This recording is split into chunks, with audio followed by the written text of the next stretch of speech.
जय श्री कृष्णा। क्या आपके साथ कभी ऐसा होता है कि किसी दिन आप सुबह उठते हैं और आप बहुत खुश, शांत और अपने आप को ऊर्जा से भरा हुआ महसूस करते हैं। फिर किसी दूसरे दिन बिना किसी वजह से आपका मन बहुत चिड़चिड़ा सा हो जाता है, आप बेचैन से हो जाते हैं और कभी कभी तो ऐसा दिन भी होता है जब आपका बिस्तर से उठने का मन ही नहीं करता, सिर्फ आलस और उदासी सी छाई रहती है। हम सोचते हैं कि ये सब हमारे मूड स्विंग्स हैं, लेकिन आज से हजारों साल पहले भगवान श्री कृष्ण ने गीता के 14वें अध्याय में, जिसे गुणत्रय विभाग योग कहा जाता है, इसके पीछे का पूरा विज्ञान हमें समझा दिया था। कृष्ण कहते हैं कि प्रकृति ने हम सबको 3 गुणों से बांधा हुआ है। आज हम इन तीनों गुणों को बहुत ही आसान से उदाहरणों से समझेंगे ताकि हम सब अपने मूड को खुद ही कंट्रोल कर सकें। पहला गुण होता है सतोगुण। यह गुण प्रकाश, ज्ञान और सुख देने वाला होता है। इसे आप इस कांच के गिलास में रखे शांत पानी से समझिए।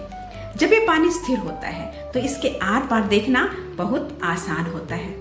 ठीक इसी तरह जब हमारे जीवन में या हमारे अंदर सतोगुण बढ़ता है तो हमारा दिमाग भी शांत होता है। सही गलत का फैसला वो आसानी से कर पाता है, कोई उलझन नहीं होती। हमारा मन करता है कि कुछ अच्छा पढ़ें, किसी की मदद करें, खुश रहें। जब आप सुबह उठकर शांत मन से ध्यान करते हैं या कोई अच्छी किताब पढ़ते हैं तो समझिए कि उस समय आपके अंदर सतोगुण सबसे ऊपर है। उसके बाद रजोगुण। दूसरा गुण होता है रजोगुण। ये इच्छाओं का, लोभ का और अंतहीन भागदौड़ का गुण है। इसे आप एक आसान सा उदाहरण देखिए। जैसे आपके किचन में चाय का पानी उबलता है। उस उबलती हुई चाय में कितनी हलचल होती है। वह पानी कभी ऊपर की तरफ जाता है, कभी इधर भागता है, कभी इधर भागता है। क्या उसमें आप अपना चेहरा देख सकते हैं? नहीं ना। तो ठीक ऐसा ही होता है रजोगुण। इसमें इंसान हमेशा भागता रहता है।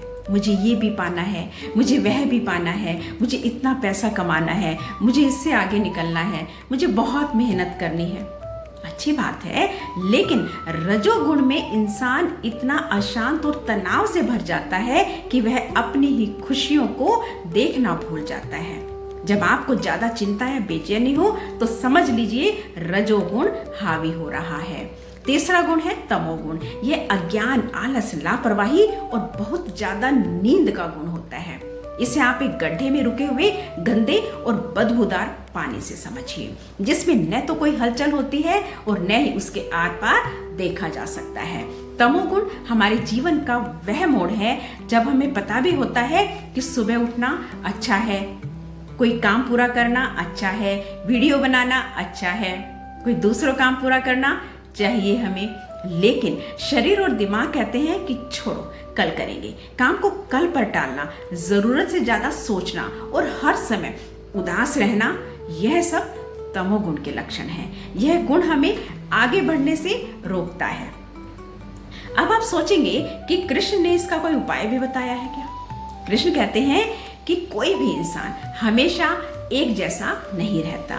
ये तीनों गुण आपस में हमारे अंदर लड़ते रहते हैं। कभी सतोगुण जीत जाता है, कभी रजोगुण और कभी तमोगुण। एक सजग इंसान के रूप में हमारा क्या काम है? हमें अपने जीवन में तमोगुण को कम करना है, रजोगुण को सही दिशा देनी है और सतोगुण को सबसे ज्यादा बढ़ाना है। जब भी आलस आए तुरंत उठकर कोई छोटा मोटा काम शुरू कर दीजिए, तमोगुण को काटिए। और जब आपको बेचैनी हो तो अपने सांसों पर ध्यान दीजिए, रजोगुण को शांत कीजिए। तो दोस्तों, अगली बार जब आपका मूड खराब हो तो खुद से पूछिएगा कि आज मेरे अंदर कौन सा पानी चल रहा है? शांत पानी, उबलता हुआ पानी या गंदा बदबूदार पानी? और अपने गुणों को खुद कंट्रोल कीजिएगा। अगर आपको गीता का 14वां अध्याय आसान व्याख्या में समझ आ गया हो तो इसे अपने दोस्तों के साथ साझा करना नहीं भूलिएगा। कमेंट में मुझे जरूर बताएं कि आज आपके अंदर कौन सा गुण सबसे ऊपर है। मिलते हैं अगली वीडियो में, तब तक स्वस्थ रहिए, मुस्कुराते रहिए। धन्यवाद।